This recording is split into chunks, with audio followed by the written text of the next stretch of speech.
नमस्कार। I hope कि आप लोग बहुत ही स्वस्थ होंगे और मस्त होंगे। तो आज का जो जॉब रहने वाला है वो आपका जामिया मिलिया इस्लामिया की तरफ से रहने वाला है। ये आपका बेसिकली सिचुएटेड है दिल्ली में।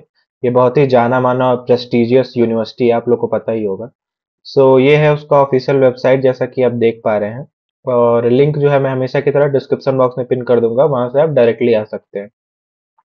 तो जैसे ही आप इसके ऑफिशियल वेबसाइट पे आएंगे, थोड़ा सा स्क्रॉल डाउन करेंगे तो यहाँ पे आपका जो है जॉब्स करके दिख रहा है। ठीक है, जॉब्स पे आप यहाँ पे मोर सेक्शन पे क्लिक करेंगे तो कुछ ऐसा जो है आपके सामने ओपन होगा। ठीक है, यहाँ पे जो 3 जुलाई को यहाँ पे एप्लीकेशन आया हुआ है for assistant professor on contractual basis पे, basically guest faculty for teaching in various department. ठीक है, तो बहुत सारे डिपार्टमेंट में आया हुआ है। ठीक है, और यहाँ पे जो है बेसिकली कॉन्ट्रेक्चुअल बेसिस पे ही रहने वाला है। तो यहाँ पे आप क्लिक करेंगे तो कुछ ऐसा जो है आपके सामने ओपन होगा। ठीक है, तो यहाँ से आप बेसिकली क्लिक करके इनका एप्लीकेशन फॉर्म जो है वो डाउनलोड कर सकते हैं और उसको जो है फिलअप करके आप फर्दर भेज सकते हैं। और यहाँ पे आप पहले वाले पे आप क्लिक करेंगे, अगर application are invited for assistant professor, तो यहाँ से आप बेसिकली क्लिक करके इनका ऑफिशियल एडवर्टीजमेंट आप डाउनलोड कर सकते हैं। तो मैंने जो है हमेशा की तरह डाउनलोड कर लिया पहले से ही और उसको हाईलाइट भी कर दिया, मेन मेन पॉइंट वही आप लोग को दिखाऊंगा। और again I request you all कि जितना हो सके उतना जो है आप लोग चैनल को सब्सक्राइब कर लीजिए, अपने फैमिली और फ्रेंड्स में भी शेयर कर दीजिए, ताकि जो है सबको बेनिफिट मिले और मुझे भी मोटिवेशन मिले कि आप लोग के लिए ऐसे ही जॉब अपॉर्चुनिटीज लाता रहूं। तो चलिए देख लेते हैं कि क्या क्या जो है यहाँ पे एडवर्टीजमेंट में इन लोगों ने दिया हुआ है। ठीक है, बेसिकली ये है इनका ऑफिशियल एडवर्टीजमेंट पेज, जो कि जामिया मिलिया इस्लामिया की तरफ से आया हुआ है। यहाँ पे लिखा भी हुआ है। ठीक है, जामिया नगर न्यू दिल्ली में रहने वाला है ये। और यहाँ पे देखा जाए तो असिस्टेंट प्रोफेसर कॉन्ट्रेक्चुअल बेसिस पे रहने वाला है और गेस्ट फैकल्टी के लिए भी रहने वाला है। यहाँ पे आपका अगर देखा जाए तो लास्ट डेट इसका बेसिकली 14 जुलाई 2025 से पहले पहले तक जो है आपको अप्लाई कर देना है। ठीक है, अगर मतलब अगर आपका रेमुनरेशन देखा जाए तो यहाँ पे अगर आप असिस्टेंट प्रोफेसर के लिए आप सेलेक्ट हो रहे हैं कॉन्ट्रेक्चुअल बेसिस पे, तब जो है यहाँ पे आपको 89,430 रुपीज पर मंथ आपको दिया जाएगा। ठीक है, प्लस जो है ये आपका बेसिक पे इन एकेडमिक लेवल 10 के अकॉर्डिंग जो आपको दिया जाएगा और साथ में आपको डीए भी दिया जाएगा। ठीक है, जो कि आपका डीएनएस अलाउंसेस होगा। और गेस्ट टीचर के लिए अगर देखा जाए तो यहाँ पे आपका जो है 1500 पर लेक्चर आपको दिया जाएगा। ठीक है, जो कि आपका मैक्सिमम 50,000 पर मंथ होगा। Faculty of engineering and technology में अगर देखा जाए तो यहाँ पे देखिए आपका डिपार्टमेंट ऑफ सिविल इंजीनियरिंग में है, जहाँ पे 3 असिस्टेंट प्रोफेसर के लिए कॉन्ट्रेक्चुअल और एक गेस्ट फैकल्टी के लिए बीटेक इन एसएफएस। ठीक है, डिपार्टमेंट ऑफ कंप्यूटर इंजीनियरिंग के लिए यहाँ पे 2 असिस्टेंट प्रोफेसर के लिए कॉन्ट्रेक्चुअल बेसिस और 5 assistant professor contractual basis SFS और for BTech CSC data science और सेल्फ फाइनेंस प्रोग्राम के लिए एक गेस्ट फैकल्टी के लिए है। ठीक है, department of electronics and communication engineering में अगर देखा जाए तो यहाँ पे 2 असिस्टेंट प्रोफेसर के लिए, 5 असिस्टेंट प्रोफेसर कॉन्ट्रेक्चुअल एसएफएस के लिए और 5 BTech electronics VLSI design and technology self finance program में भी है आपका 5। और यहाँ पे एक गेस्ट फैकल्टी के लिए है। डिपार्टमेंट ऑफ मैकेनिकल इंजीनियरिंग में अगर देखा जाए तो 4 असिस्टेंट प्रोफेसर के लिए, 3 गेस्ट फैकल्टी के लिए और 4 गेस्ट फैकल्टी एसएफएस के लिए। ठीक है, जो कि आपका बीटेक वगैरह में पढ़ाएंगे। और फिफ्थ अगर देखा जाए तो डिपार्टमेंट ऑफ इलेक्ट्रिकल इंजीनियरिंग के लिए यहाँ पे 5 असिस्टेंट प्रोफेसर के लिए और 5 असिस्टेंट प्रोफेसर कॉन्ट्रेक्चुअल एसएफएस के लिए, जिसमें आपको बीटेक एमटेक को पढ़ाना है इलेक्ट्रिकल इंजीनियरिंग में, जिसमें 3 रहने वाला है, और BTech MTech computer electronic engineering में जिसमें आपका 2 रहने वाला है। यूनिवर्सिटी पॉलिटेक्निक के लिए यहाँ पे 14 गेस्ट फैकल्टी के लिए है, जिसमें सिविल इंजीनियरिंग के लिए 2 है। ठीक है, मैकेनिकल इंजीनियरिंग के लिए 2 है, इलेक्ट्रिकल इंजीनियरिंग के लिए 2 है, इलेक्ट्रॉनिक्स इंजीनियरिंग के लिए भी 2 है, कंप्यूटर इंजीनियरिंग के लिए 4 है और अप्लाइड मैथ्स के लिए 1 है और अप्लाइड फिजिक्स के लिए भी 1 है। Qualification for the post listed at serial number, यहाँ पे क्वालिफिकेशन उसका दिया हुआ है, मतलब आपका बेसिकली बीई बीटेक होना चाहिए, बीएस या फिर एमई आपने किया होना चाहिए, या फिर अगर आपने एमटेक किया है, एमएस किया है, इंटीग्रेटेड एमटेक किया है रेलिवेंट ब्रांच में, तो यहाँ पे आप एलिजिबल हैं। ठीक है, तो सब में जो है आपका फर्स्ट क्लास होना चाहिए। Department of applied science and humanities में अगर देखा जाए तो यहाँ पे 2 असिस्टेंट प्रोफेसर के लिए रहने वाला बीटेक प्रोग्राम में, 4 गेस्ट फैकल्टी के लिए रहने वाला BTech and MSc electronics program है, और 8 guest faculty SFS for BTech self program के लिए, जिसमें आपका जो अगर यहाँ पे 8 दिया हुआ है तो यहाँ पे देखिए पूरा वो एसएफएस प्रोग्राम दिया हुआ है। इंजीनियरिंग फिजिक्स के लिए एक है, इंजीनियरिंग केमिस्ट्री के लिए एक है, इंजीनियरिंग मैथमेटिक्स के लिए एक है, इंग्लिश के लिए एक है, कॉन्स्टिट्यूशन ऑफ इंडिया या फिर इंडियन ट्रेडिशनल नॉलेज के लिए एक है, बायोलॉजी फॉर इंजीनियर्स के लिए एक है, डिजाइन थिंकिंग के लिए एक है, इलेक्ट्रॉनिक्स डिजाइन थिंकिंग के लिए एक है। ठीक है। क्वालिफिकेशन अगर देखा जाए तो यहाँ पे एमटेक अगर आपने किया है मैकेनिकल या फिर इलेक्ट्रिकल या फिर इलेक्ट्रॉनिक्स एंड कंप्यूटर में, या फिर एमएससी आपके पास है इलेक्ट्रॉनिक्स में, या फिर एमडेस किया है आपने डिजाइन एंड इनोवेशन में, या फिर पीएचडी होना चाहिए आपका रेलिवेंट फील्ड में, तब यहाँ पे आप अप्लाई कर सकते हैं। ठीक है। बाकी यहाँ पे भी बहुत सारा दिया हुआ है, जैसे देखिए मास कम्युनिकेशन रिसर्च सेंटर में दिया हुआ है। ठीक है। यहाँ पे भी आपका रेडियो में है, ऑनलाइन जर्नलिज्म में है, बहुत सारा दिया हुआ है। Centre for innovation and entrepreneurship के लिए यहाँ पे भी एक रहने वाला है गेस्ट फैकल्टी के तौर पे। यहाँ पे डिपार्टमेंट ऑफ इन्वायरमेंटल साइंस में आपका देखिए तो 1 असिस्टेंट प्रोफेसर के लिए, 1 गेस्ट फैकल्टी के लिए यहाँ पे क्वालिफिकेशन उसका दिया हुआ है। मतलब कि यहाँ पे आपका मास्टर डिग्री होना चाहिए 55% मार्क्स के साथ, और साथ में जो है आप अगर आपने नेट वगैरह किया है तो यहाँ पे आप अप्लाई कर सकते हैं। ठीक है। अगर आपने नेट वगैरह नहीं क्वालिफाई किया है तो अगर आपके पास पीएचडी डिग्री है तो भी यहाँ पे आप अप्लाई कर सकते हैं। ठीक है।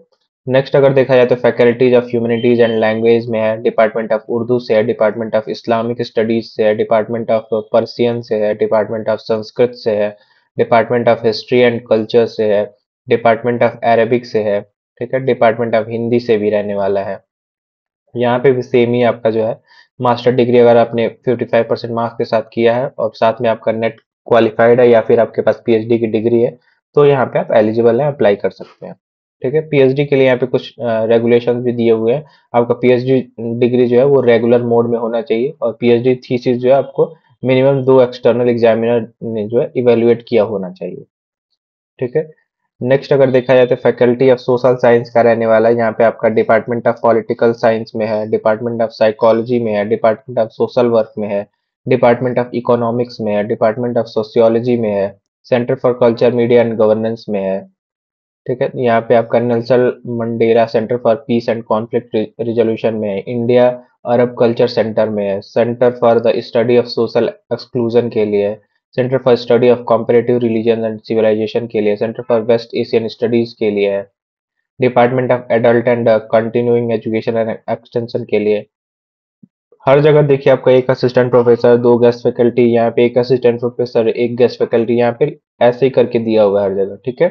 तो अपने एंड से पूरा आप लोग पढ़ लीजिएगा। क्वालिफिकेशन भी लगभग सब कुछ सेम ही रहने वाला है यहाँ पे भी।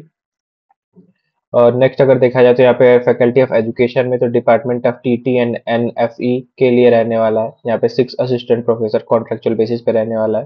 ठीक है। Pedagogy of Hindi, pedagogy of Urdu nursery के लिए है। क्वालिफिकेशन यहाँ पे आपका देखिए थोड़ा सा अलग है, पोस्ट ग्रेजुएशन डिग्री आपके पास होना चाहिए 55% मार्क्स के साथ इन द रिलेवेंट एरिया में। ठीक है। और पोस्ट ग्रेजुएट के साथ आपका जो है एमएड या फिर एमए वगैरह एजुकेशन विद बीएड आपके पास होना चाहिए, तब यहाँ पे आप एलिजिबल हैं, और उसमें भी आपका 55% मार्क्स होना चाहिए। ठीक है। Beside fulfilling the above area, अगर आपके पास नेट वगैरह भी है तो भी यहाँ पे आप एलिजिबल हैं। नेक्स्ट अगर देखा जाए तो यहाँ पे आपका जो है बेसिकली, हाँ यहाँ पे आपका अगेन 6 डिजायरेबल फैकल्टी के लिए यहाँ पे आपका आर्ट इन एजुकेशन में, pedagogy of history education agriculture, pedagogy of commerce और पेपर क्राफ्ट के लिए है यहाँ पे। ठीक है। तो यहाँ पे बहुत सारी जो है वैकेंसी रहने वाली है। फैकल्टी ऑफ मैनेजमेंट में अगर देखा जाए तो यहाँ पे डिपार्टमेंट ऑफ मैनेजमेंट में है, department of tourism and hospitality management में है, टूरिज्म में है। ठीक है। क्वालिफिकेशन यहाँ पे भी आपका सेम ही रहने वाला है। आपने मास्टर डिग्री क्वालिफाई किया 55% मार्क्स के साथ, नेट आपका क्लियर है, तो यहाँ पे आप एलिजिबल हैं। Department of hospital management and hospice studies में रहने वाला है आपका। नेक्स्ट अगर देखा जाए तो यहाँ पे जो है basically faculty of life science में भी रहने वाला है, यानी कि centre for physiotherapy and rehabilitation science में है आपका, जिसमें आपका अगेन क्वालिफिकेशन अगर देखा जाए तो बैचलर डिग्री इन फिजियोथेरेपी में होना चाहिए। ठीक है। मास्टर डिग्री भी होना चाहिए फिजियोथेरेपी में और 55% मार्क्स के साथ, तो यहाँ पे आप एलिजिबल हैं। डीडीयू कौशल केंद्रा में भी है आपका 2 असिस्टेंट प्रोफेसर का प्लस 5 गेस्ट फैकल्टी का है यहाँ पे अंडर सेल्फ फाइनेंस प्रोग्राम में, जिसमें एक क्लिनिकल बायोकेमिस्ट्री, एक क्लिनिकल माइक्रोबायोलॉजी के लिए, एक मॉलिक्यूलर डायग्नोस्टिक के लिए, एक हिमेटो हेमाटोलॉजी के लिए, एक न्यूरो या फिर कार्डियोलॉजी के लिए। क्वालिफिकेशन यहाँ पे आपका एमडी एमबीबीएस अगर आपने किया है तो यहाँ पे आप एलिजिबल हैं। ठीक है, साथ में अगर आपने मास्टर डिग्री वगैरह भी किया है 55% मार्क्स के साथ, तो भी यहाँ पे आप एलिजिबल हैं। मल्टी डिसिप्लिनरी फील्ड में भी है आपका यहाँ पे 2 गेस्ट फैकल्टी के लिए। डिपार्टमेंट ऑफ बायोटेक्नोलॉजी में अगर देखा जाए तो 5 गेस्ट फैकल्टी के लिए फॉर यूजी पीजी कोर्स के लिए। ठीक है, यहाँ पे जैसे कि स्पेशलाइजेशन रिसर्च वर्क आपका होना चाहिए लाइफ साइंस में, बायोटेक्नोलॉजी में, मैथमेटिक्स में, बायोस्टैटिस्टिक्स में और या फिर केमिस्ट्री में। डिपार्टमेंट ऑफ बायो साइंस में अगर देखा जाए तो यहाँ पे आपका एक असिस्टेंट प्रोफेसर का है। क्वालिफिकेशन आपका एमएससी होना चाहिए एनिमल साइंस में या फिर लाइफ साइंस में या फिर बायो साइंस में। ठीक है, एक गेस्ट फैकल्टी के लिए एमएससी इन प्लांट साइंस यहाँ पे आपका रहना चाहिए क्वालिफिकेशन। 2 गेस्ट फैकल्टी के लिए एमएससी इन बायोकेमिस्ट्री रहना चाहिए। ठीक है, क्वालिफिकेशन यहाँ पे आपका एमएससी इन बायोकेमिस्ट्री या फिर बायो साइंसेज या फिर कोई other area of bio sciences का होना चाहिए, तो यहाँ पे आप एलिजिबल हैं। यूनानी मेडिसिन में एंड अलाइड साइंसेज में भी है 4 गेस्ट फैकल्टी का अंडर सेल्फ फिनेंस प्रोग्राम में। ठीक है, यहाँ पे आपका क्वालिफिकेशन देखा जाए तो मास्टर डिग्री 55% मार्क्स के साथ अगेन होना चाहिए। नेट डिग्री अगर आपके पास है तो आप एलिजिबल हैं, या फिर अगर आपने पीएचडी क्वालिफाई किया है, एमफिल वगैरह आपके पास है, तो भी यहाँ पे आप एलिजिबल हैं।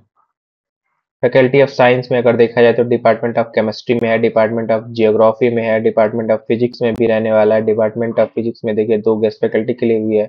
डिपार्टमेंट ऑफ कंप्यूटर साइंस में भी है आपका, फैकल्टी ऑफ फाइन आर्ट्स में भी है, department of art history and art appreciation में है, डिपार्टमेंट ऑफ ग्राफिक आर्ट में है, डिपार्टमेंट ऑफ स्कल्पचर में है, पेंटिंग में है, आर्ट एजुकेशन में है, डिपार्टमेंट ऑफ अप्लाइड आर्ट में भी रहने वाला है, फैकल्टी ऑफ लॉ में भी रहने वाला है। यहाँ पे लॉ के लिए 12 है, इंग्लिश के लिए 1 है, हिस्ट्री के लिए 1 है, इकोनॉमिक्स के लिए 1 है, सोशियोलॉजी के लिए 1 रहने वाला है। ठीक है, तो लगभग बहुत सारी जो है वैकेंसी आई हुई है। फैकल्टी ऑफ आर्किटेक्चर एंड इकिस्टिक्स के लिए भी है, डिपार्टमेंट ऑफ आर्किटेक्चर में। ठीक है, तो यहाँ पे अपने एंड से जो है पूरा देख लीजिएगा आप लोग। फैकल्टी ऑफ डेंटिस्ट्री के लिए है। ठीक है, एंड यहाँ पे आपका अगर देखा जाए तो नॉन रिफंडेबल फी आपको जो है देना है, जो कि आपका जो है 500 रहने वाला है। ठीक है, और receipt of paying non refundable fee for 500 for, अगर आप असिस्टेंट प्रोफेसर के लिए अप्लाई कर रहे हैं जो कि आपको कॉन्ट्रेक्चुअल बेसिस पे रहने वाला है, उसके लिए 500 है। अगर आप गेस्ट फैकल्टी के लिए अप्लाई कर रहे हैं तो आपका 300 रहने वाला है। ऑनलाइन मोड में ही आपको जो है पेमेंट करना है। बैंक का डिटेल यहाँ पे पूरा दिया हुआ है, name of the bank account, name of the bank वगैरह। ठीक है, ब्रांच कोड एवरीथिंग यहाँ पे दिया हुआ है। ठीक है, द कैंडिडेट में डाउनलोड डिटेल्ड एडवर्टीजमेंट, वहां से जहां से मैंने स्टार्टिंग में दिखाया था वहां से आप डिटेल्ड एडवर्टीजमेंट आप डाउनलोड कर सकते हैं। उसमें क्वालिफिकेशन वगैरह आप पूरा फुलफिल करके इनको भेज सकते हैं। ठीक है, और लास्ट डेट इसका बेसिकली 14 जुलाई 2025 रहने वाला है। ठीक है, तो यहाँ से आप जो है पूरा डिटेल में डाउनलोड करके देख सकते हैं। देखिए, चलिए देख लेते हैं कि आपका वो भी दिया हुआ है यहाँ से। सॉरी, ये जो है यहाँ पे आपका क्लिक करेंगे तो कुछ ऐसा जो है खुल ओपन हो जाएगा। ठीक है, और यही आपको जो है बेसिकली पूरा फिलफिल करके भेजना है। ठीक है, पूरा यहाँ पे डिटेल में दिया हुआ है, कैंडिडेट नेम वगैरह सब कुछ।